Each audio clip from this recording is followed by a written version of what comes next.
So we have to look at types of motivation then. There's two types of motivation. There's extrinsic motivation, which is outside the individual, and there's intrinsic motivation, which is inside the individual. So when we think about the benefits and we think about motivation, what we're thinking about are the differences between these two types of motivation. So let's review the questions again. Can I do it? If I do it, is there a benefit? And is the benefit of value to me? And many times what we find is that as supervisors, leaders, managers, what we do is we try to use extrinsic motivators. That's the carrot and the stick.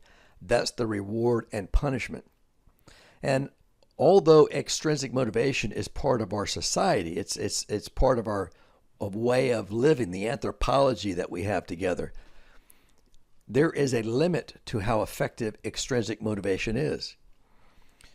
We can get someone to do something or not do something to a point, but there are a lot of problems that come from using extrinsic motivation as a sole motivator.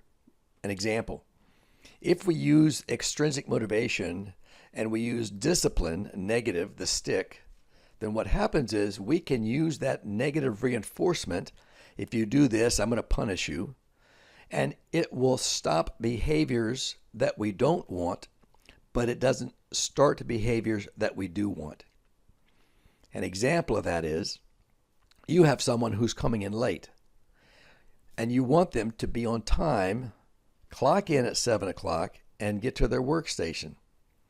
And there's a lot of different ways that we can approach this situation, but if we approach it in a negative way, more coercive, more extrinsic, if you don't start on time, if you're not clocked in at 7 o'clock, I'm going to hit you in a discipline.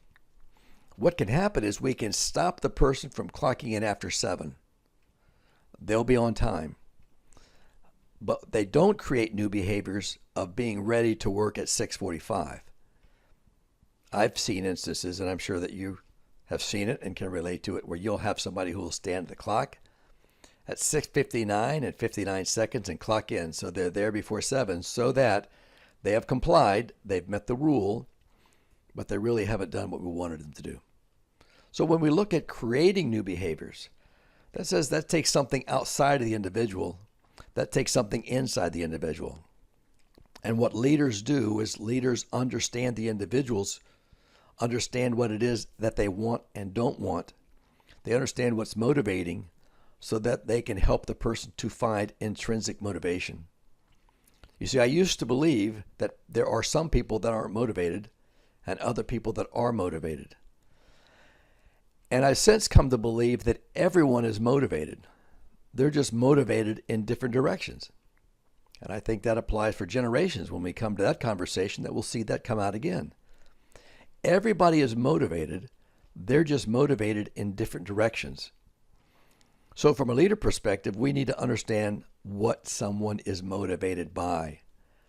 And so we can think about intrinsic motivation from the inside, meaning that someone does something and experiences some personal satisfaction from it. I know people that when they finish painting an inside of a room and they paint the walls and they go back and look at it, or whenever they mow the lawn and they finish edging and you've got those nice clean edges and the smell of cut green grass in the air, that they feel a personal sense of satisfaction, like they have accomplished something. Or they gain a pleasure from the task. I've met folks over the years that make their own musical instruments. They make their own guitars. And they feel good. They have a personal sense of completing that task. And there's pleasure in crafting and making that task. And there's a sense of well-being that comes from that.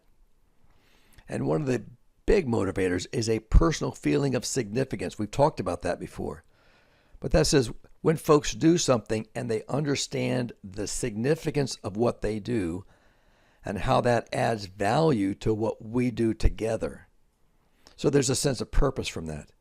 And if we as leaders don't help to find out what is intrinsically motivating to the individual and where their sense of intrinsic motivation might come from and helping them to achieve it, then we're doing a disservice and we're ineffective as the leader.